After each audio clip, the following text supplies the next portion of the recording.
where after you'd come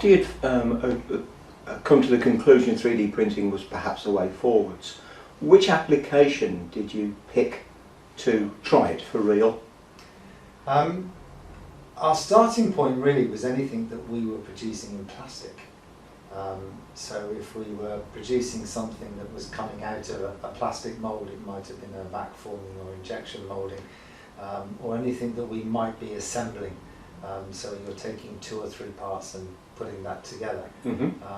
So we recognised that there was a range of parts that we could potentially 3D print. But I think the first part that we ever did Was that?